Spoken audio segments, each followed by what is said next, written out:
Welcome to season 11 of the Parenting Aces Podcast, a proud member of the Tennis Channel Podcast Network. I'm your host, Lisa Stone, and this week we have tennis parent, tennis coach, tennis player extraordinaire, Shelia Townsend. Shelia has grown up in the sport. She played collegiate tennis, became a coach, and has gone on to coach not only her two daughters, Simone and Taylor, but now coaching high school students, coaching families, and coaching high performance players in the Boca Raton, Florida area. I am really excited to share Sheila's story with you and her new venture, For the Love. So I hope you will sit back, relax, and enjoy my conversation with my friend, Shelia Townsend. Well, hey, my friend Shelia, how are you? I'm well, Lisa. Thank you for having me on your podcast today. Well, absolutely. It's been a long time coming, and I'm so excited to finally get you on. I think the last time the Parenting Aces audience got video of you was like back in 2012, maybe at the US Open Juniors. I don't know. 2013, I think it was, yeah, 12 or 13. Yeah.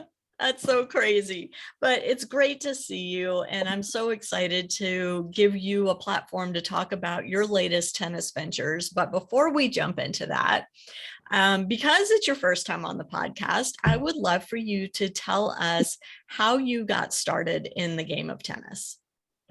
Okay, well, I actually got drug along with my mom and her girlfriend who wanted to go play.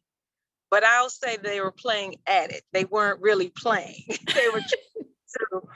And so I watched, and then I started hitting off of the wall and enjoyed it. And so,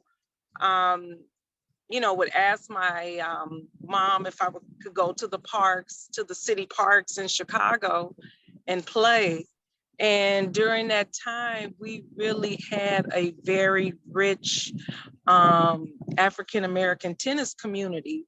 So there were many parks throughout the south side of Chicago where you could go, and you could always find really, really good tennis players there. So I did that in the summer, and then during the fall, I would participate in NJTL programs and some programs that they offer with the Chicago Prairie Tennis Association. And so that's really kind of like how I got started. My parents really didn't know anything about tennis, but if I, asked to go play, they would allow me to go play. And so I really got my lessons to learn how to play really with some of the old timers at the park, playing with the old guys with the junk and the gunk, and kind of learn how to play that kind of game. And, it grew from there. I played in high school, not much, because my parents really, at that time, they didn't even know how to go about, and neither did I. Getting a ranking and how to qualify for tournaments. So the only tournaments that I would really play were the tournaments that were held at the public parks where I used to play. And that was pretty much it. And so when I was graduating from high school, some of the old timers asked, did I get any money for school? And I told them I was going to Cornell College, and I told them that I had only received $500. And I said, that won't even cover books. Mm.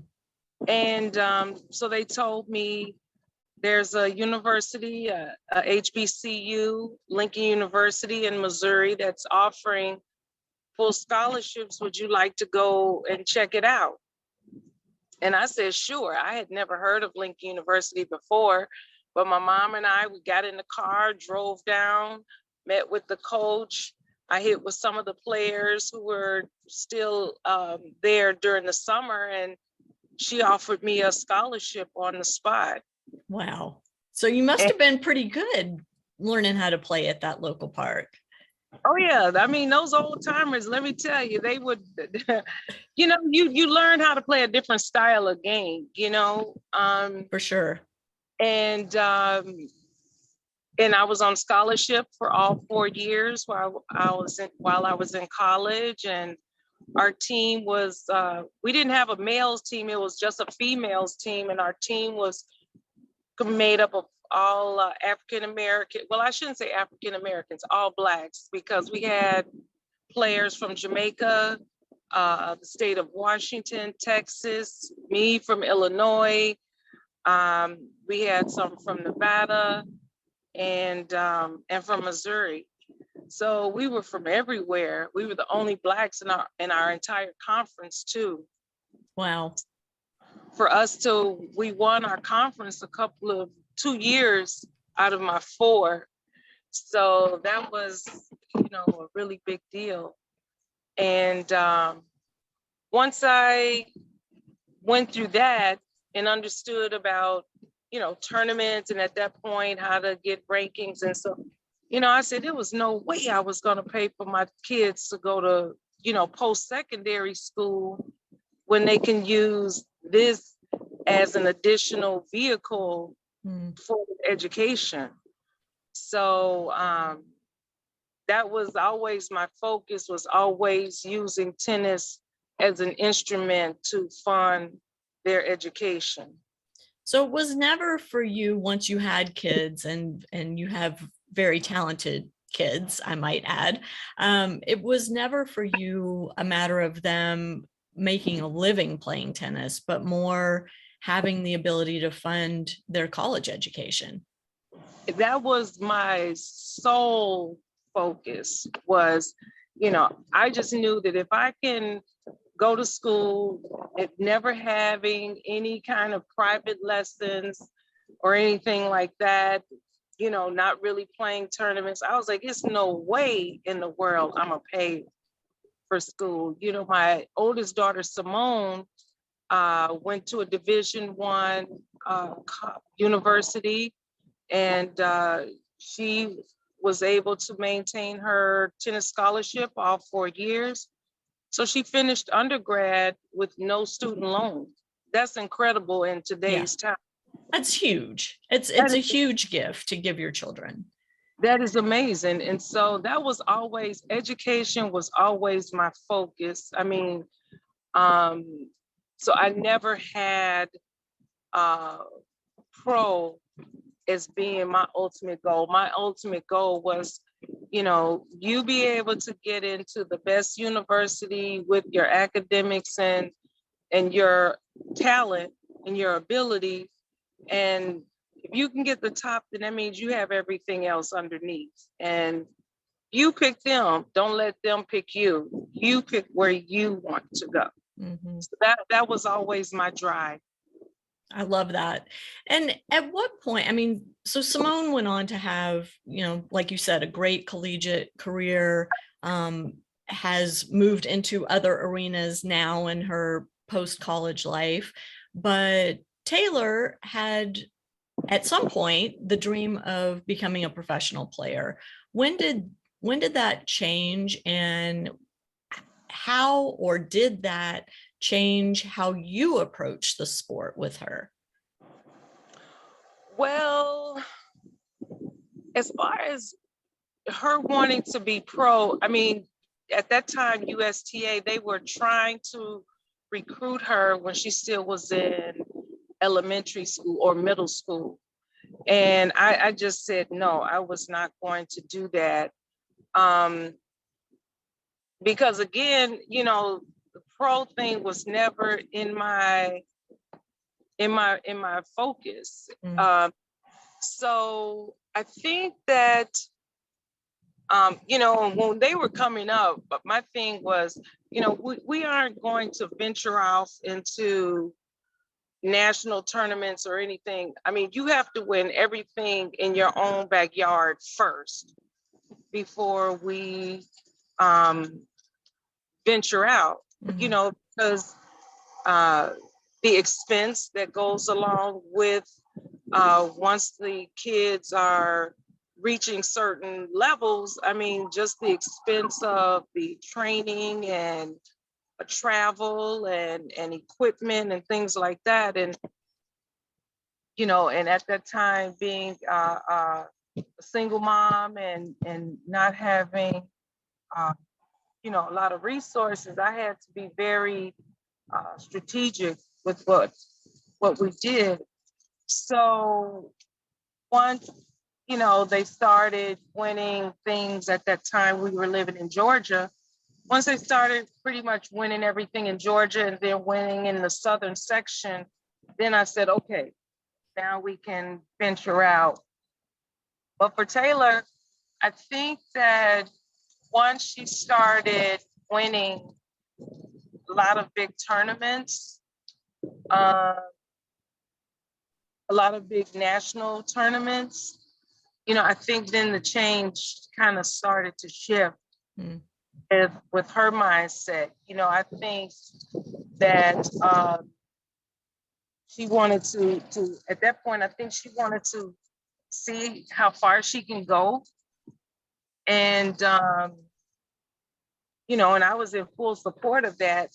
But even still at that time, I mean, my mindset still hadn't shifted to professional. Right. It's still, you know, this is all about school and let's get the best school. But once she attained #1 ITF ranking, that's when it really kind of hit me too. Like, you know, well, maybe this is something more than for her. Maybe this is something more than just obtaining, you know, her education. And maybe she can look at this as a possibility of making a career out of this. So I was kind of forced into that too. Yeah, I mean, sometimes the circumstances dictate where you go, right? And, you know, with one child, you have one set of experiences, and with another child, you have a very different set of experiences. And I try to pass this message along to coaches as well as to parents that, you know, that's what makes our sport so complicated, is there's not one pathway that works for every family or even every kid within a family, as you saw. You know, because ironically, you know, Simone was better than Taylor.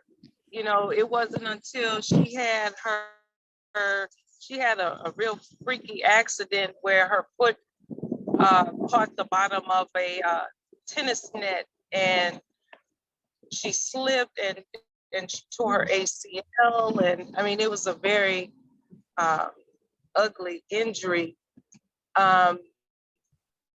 But I think that once that happened, you know, and Simone, I mean, she had to go through physical therapy and with her foot and then her knee.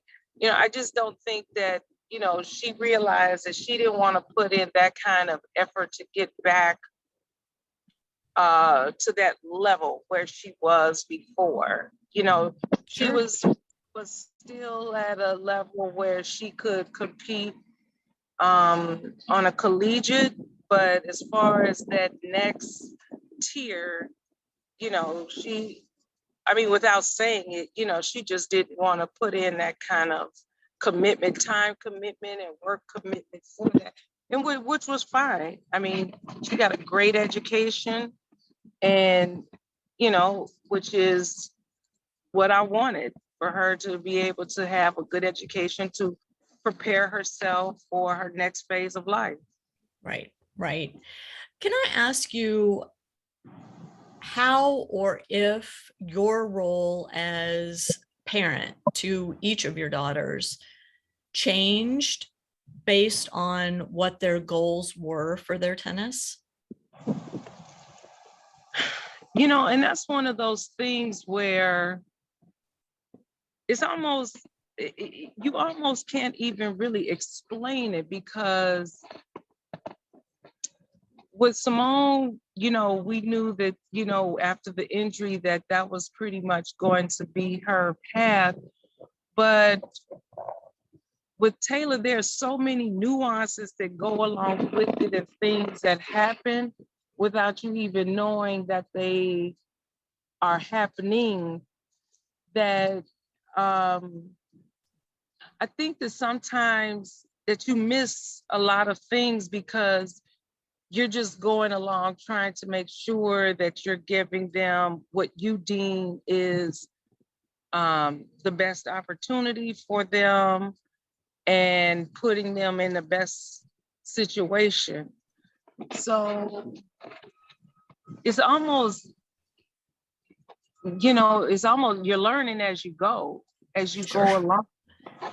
And, but one of the things that, that I would hope to share with parents is, like, don't compare one to the other, Yeah. Both of them had the same coach, they had the same opportunities, and they had the same, they went to the same tournaments and things like that. But at the end of the day, they're two different people. And, and they had two different trajectories. Mm-hmm. And that's not a failure on you as a parent. It's just how things worked out, and I think that as a parent, you're like, well, I why is one like this and they had the same opportunity as the next? But that's so unfair to compare the two. It's so unfair to the kid and to yourself. I mean, you'll drive yourself crazy Yes. trying to figure something out that you'll probably never have the answer to. Right. Well, and I think, you bring up a really important point is not just unfair to the kids, which, we know that comparing siblings to one another can be really harmful to their relationship with each other and their relationship with their parent, but how unfair it is to you to put that pressure on yourself that what did I do that, may have impacted this one's path versus that one's path. And really, like you said, it's not anything you did. You provided the same opportunities. They're just two different human beings with two different sets of goals, two different sets of what's important to them in life, what they want to achieve. And it's not that one's right and one's wrong. It's just each is unique. And you, as the parent, I think, have to embrace the uniqueness of each of your children and honor that and respect that. And then step back and let them fly, let them figure out their path. Yeah, because it gets at some point, so much of it is not indicative of what you put into it. When they're younger, yes, because you are basically setting a foundation. But there's a point where, if you're pushing and they don't want to push, then you get the resentment, you get the rebellion, you get the kids who, start acting out and things like that. Right. And then nobody is happy. Nobody is happy. But, and one of the other things too, though the girls did tennis, I allowed them to do other things as well. I allowed them to participate in other sports as well. However, when they knew that it was time for, tournaments or, preparing for particular events that, they just may not be able to do some of the other things. Simone played volleyball and swam, and Taylor did track, and both of them were in the orchestra. So it wasn't, I wanted them to be well-rounded and not so singularly focused just on tennis, because just like anybody, you'll get burnout. For sure. We've seen so many times, Yeah, absolutely. I want to just ask you one more question about Taylor, and then we're going to move on to what you're doing now, because I'm really excited for you to share your new project. But Taylor recently became a mama herself, and I'm wondering, do you think, as Grandma Shelia, I don't know what the baby's calling you. What's he calling you? He calls me Gigi. Gigi. Oh, that's my mom's grandma name. I love that. So do you think that Taylor is going to become a tennis parent? That's an interesting question. It's so, I don't know how to answer that, because my experience and her experience is so different.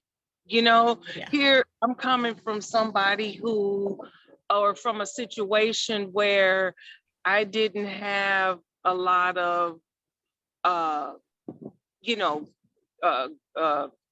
structured development, I would say, compared to her, where she and Simone had a much more intentional and structured kind of upbringing. And and now, Taylor is at such a different level of tennis that I had experienced, that, she knows so much more, and so I don't know. I was so happy when she had a racket in his hand and he was hitting the ball off of the cone. I lost it. I know. I love that too. It was so great. So I'm not sure how to really answer that. I would hope that if, I'm keeping my fingers crossed, that he goes that direction, that mistakes that I made and maybe, things that she saw, that she can just try to avoid those pitfalls, to help him out. So I don't know if that answered the question, but I hope if she's the tennis parent, I'm to hope she's not one of those crazy ones. That's all I'm saying. Well, she just needs to join Parenting Aces. She'll be fine. Just don't be one of those crazy ones. That's all. Well, let's shift gears, Shelia, and let's talk about For the Love, which is your new project. And I want to kind of start at the beginning, because For the Love is really a coaching opportunity, but you transitioned from tennis player to tennis parent to tennis coach. Well, maybe I said that in the wrong order, because you helped coach the girls too. So you were coaching well before all of this came about. But what made you get into coaching? And more recently, what made you want to expand your coaching knowledge and experience to embrace others? Well, let's see. For the Love is actually, the title of my company is just, I love tennis. It has afforded me and my family so many opportunities, from educating us to traveling around the world, to people that I've met. And I think it's just been an evolution that I've just finally come to terms with. And so me working here at Boca High, I've been the tennis coach here now for about 7 years. And so I kept my hand in it. And, and I just see that a lot of times, I don't want to be negative, but I think that a lot of times tennis is a very lucrative business. And, you know, I see where there's so many gaps where families are not being given the proper information that they should be getting or communicated. And they're left out of the process altogether because of cost, right? And so often, you know, there seems to be some kind of assumption that there's a threat of the parents. But if you, in my opinion, if you are doing it in the right way, you absolutely have to have the whole unit in sync in order for it to work. Yeah. You know, and I always tell my players that tennis is such a reflection of life. It mirrors life so succinctly, that you have your parent, and your parent is teaching you and guiding you, you know, and giving you instructions and things like that. And the coach is doing the same thing. It's just in a different setting. Mm-hmm. On the parent side, you know, you input all these things and this information into the child or children, and hopefully when certain situations and circumstances come up, that they'll make the right choices based on the information that you have instilled in them. That's no different than on the court. You know, your coach has shown you how to do some things and explain to you why, and hopefully when that situation comes up, you know, that you're able to execute the correct thing. Right. But if not, you know, then what are you going to do? And quickly, what are you going to do? Are you going to fix it, or are you going to pout? Right. So I love it because, I mean, you can almost contrast one to the other back and forth. And I think that a lot of times that coaches try to pull the power of the parent away. But I think that if you are being genuine, if you're being authentic, and if you're being transparent, then there's no need to do that. Yeah. And so often I see that it's like, almost like, this is mine, but no, it's a whole unit. And so, you know, I wanted to not only bring my experience of the game to families and to players, but also to educate them as well. I mean, because it is an education. And, you know, one of the questions that you asked me, and I said, I really don't know how to answer, because sometimes you just kind of learn as you go along. Mm-hmm. Well, I've been blessed and fortunate enough where, you know, possibly some information that I can share with the parents, the kids, will eliminate them having to make some missteps. Sure. And, you know, communication is such a big piece of this. And it's something that we stress all the time on Parenting Aces, right? That you have to keep the lines of communication open between the coach and the player, the coach and the parent, and the player and the parent, right? All of those entities need to be in constant communication with each other and understand what the needs are, what's being done to fill those needs, what the expectations are, who's holding whom accountable, and how. All of that needs to be discussed and out in the open. And oftentimes when that doesn't happen, when you don't have that open communication, that's when you run into these issues and stumbling blocks along the junior developmental pathway, whether from the parent side or the coach's side or the player side. So I love that is such a focus of the work that you're doing with For the Love, and that you're sharing that with the players you come in contact with, but also the families around those players. Absolutely.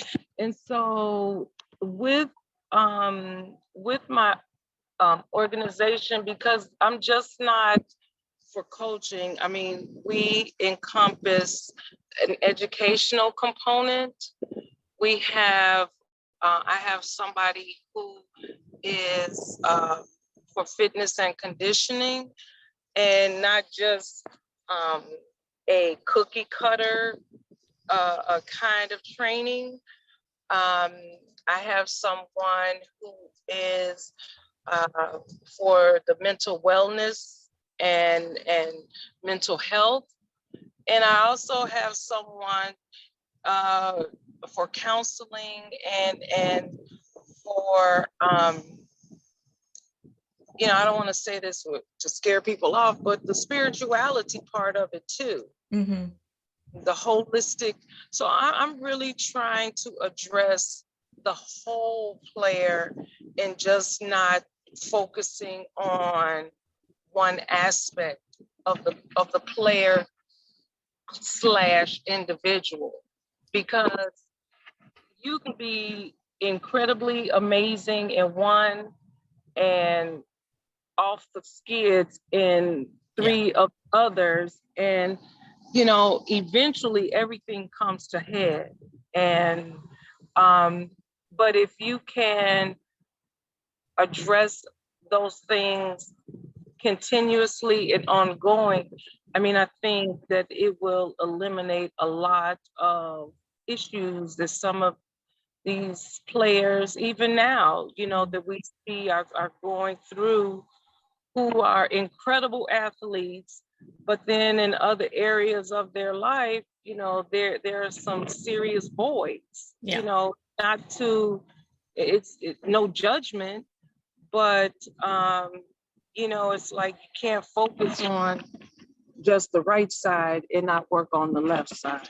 Agreed. And I think, one of the things that makes you so unique in your, approach to all of this is the fact that you came from the player side, then you came from the parent side, and then you came through the coach's side. So you've experienced all these different aspects of the game and of developing a player yourself, and have, as you admitted, come across some stumbling blocks along the way that, sometimes you handled well and sometimes not so well.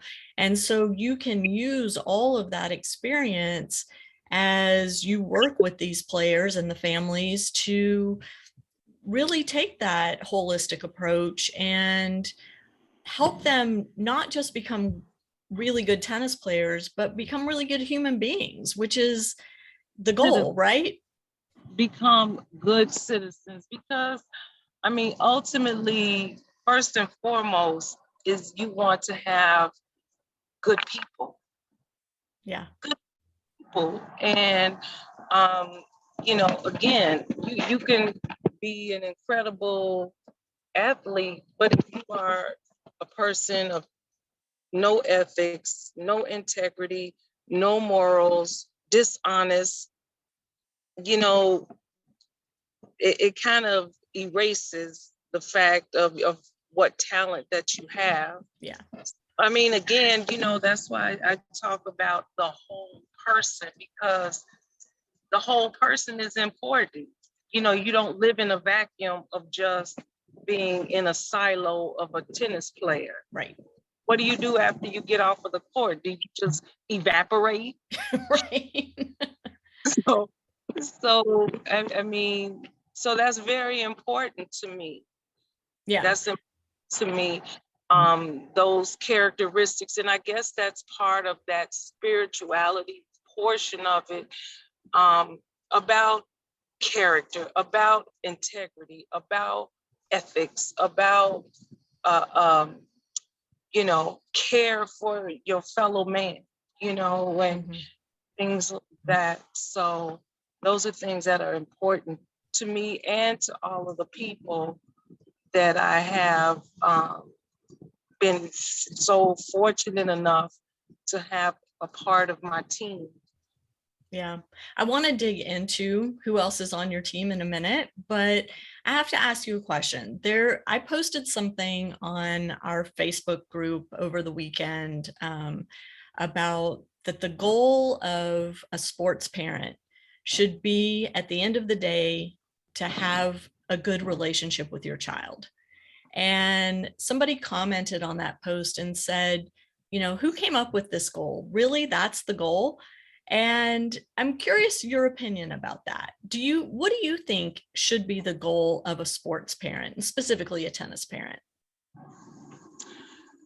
First and foremost, to let them know that you are there as their support mechanism, that regardless of their accomplishments, their success, or whatever, that you love them regardless. Because and let them know that your love is unconditional. Your love is unconditional based upon how you finish in a tournament or what your ranking may be or whatever, because at the end of the day, if something happens to that and that is your only thing, then what do you have? Nothing, so again, and it go to, and I circle back to those same things that I was talking about, being an ethical person, being there, letting them know that you care for them. And of course, the most important thing is for them to know that you are there for them unconditional. Yeah. Unconditional. Because if something happens and they're no longer able to play tennis, does my relationship become different because they're no longer able to be an athlete? And if the answer is yes, then that's pretty sad. It shouldn't. Agreed. Well, thank you for that. I want to go back to the team that you've assembled for the Love. Can you talk a little bit about who's working with you and how you all came together? Yes, I have Jalinda Herring is my legal advisor. I have Chandra Noble is the mental health and spiritual counselor. She's a licensed counselor for that. Then I have Anne Marie Gargano is my social media and my technology person. Patricia Richardson is the educational component. And then Sherry Barnes is, she is also legal, and she's actually an amazing player too. So she's also part of the coaching. And lastly, I have Danny McNair, who has the McNair method, who has a facility here in Boca Raton for the fitness and conditioning training. Love that. So, you really are covering all the bases that your players need to find success both on and off the court. And you're at the kind of center of this, but this whole team has to work together in order to make For the Love work. Mm-hmm. Yeah, I love that. And so, and you guys are working not just with kids, but also with adults? Yes, I do. I work with adults, men and women. I have several women's groups that I work with in clinics, but also with individual lessons. I'm working with some schools, and I have some things I'm kind of working on with a couple of municipalities. And I worked with, last summer, I worked with the Urban League of Broward County. So yeah, I'm kind of getting out there, and I also offer consulting services as well. So if somebody would like, a consultation, if maybe if they aren't here in South Florida, but would like to have some information, that's a service that I offer. And also, I also have someone on the team for families who want to come to South Florida to train, and they're needing housing for a duration of time, I have someone to help facilitate that as well. So for more high performance players. Yeah. Yeah. So I want to just make sure that we touch on the fact that you're working with players of all levels, but you are absolutely, qualified and have the experience to help a high performance player reach the highest levels of the game, in addition to helping players that are more recreational or maybe doing it, for social purposes. So you really can cover the gamut. Yes.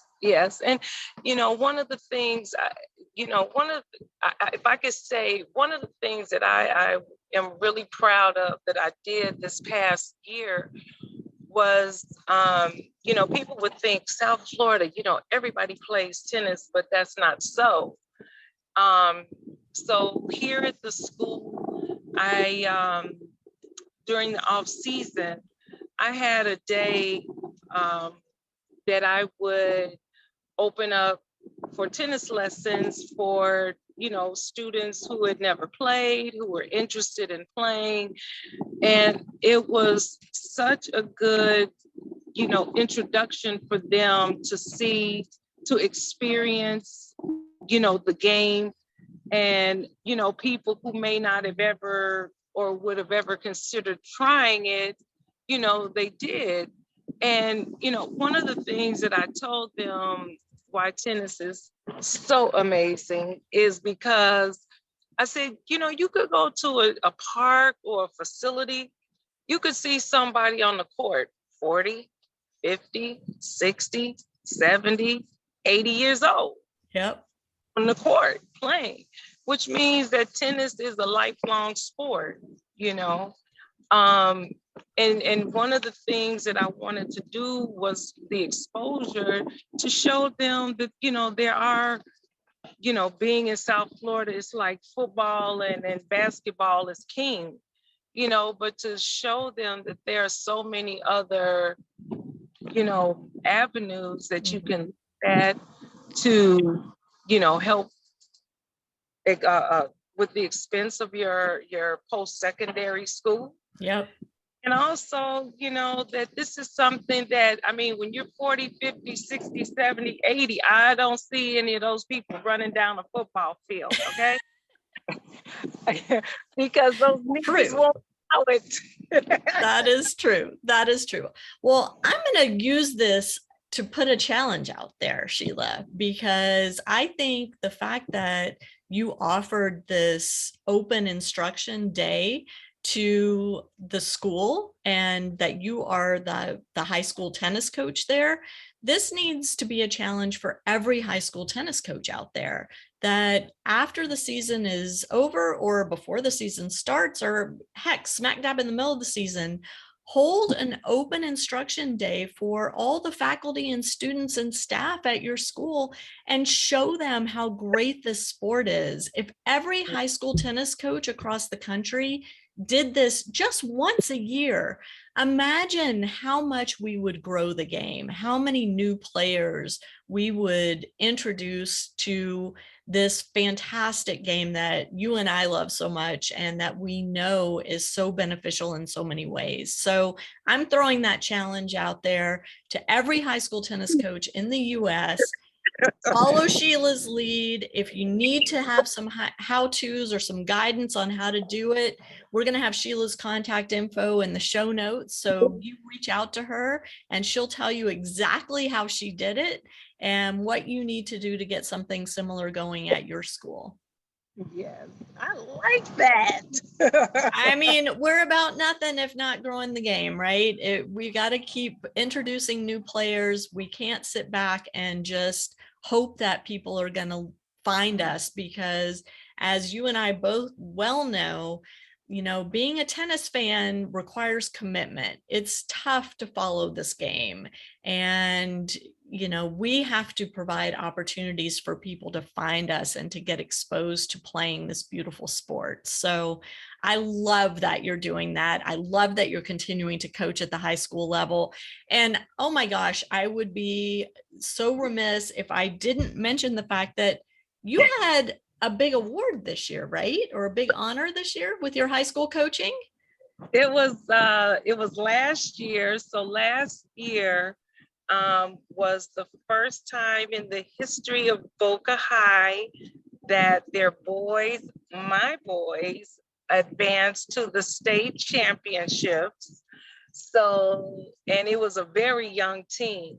So it was quite an experience for them. And so the girls, since I've been here, the girls, we've been 3 times. The girls have been to the state championship. We haven't pulled it off yet, but that's okay. We're still working. It's coming.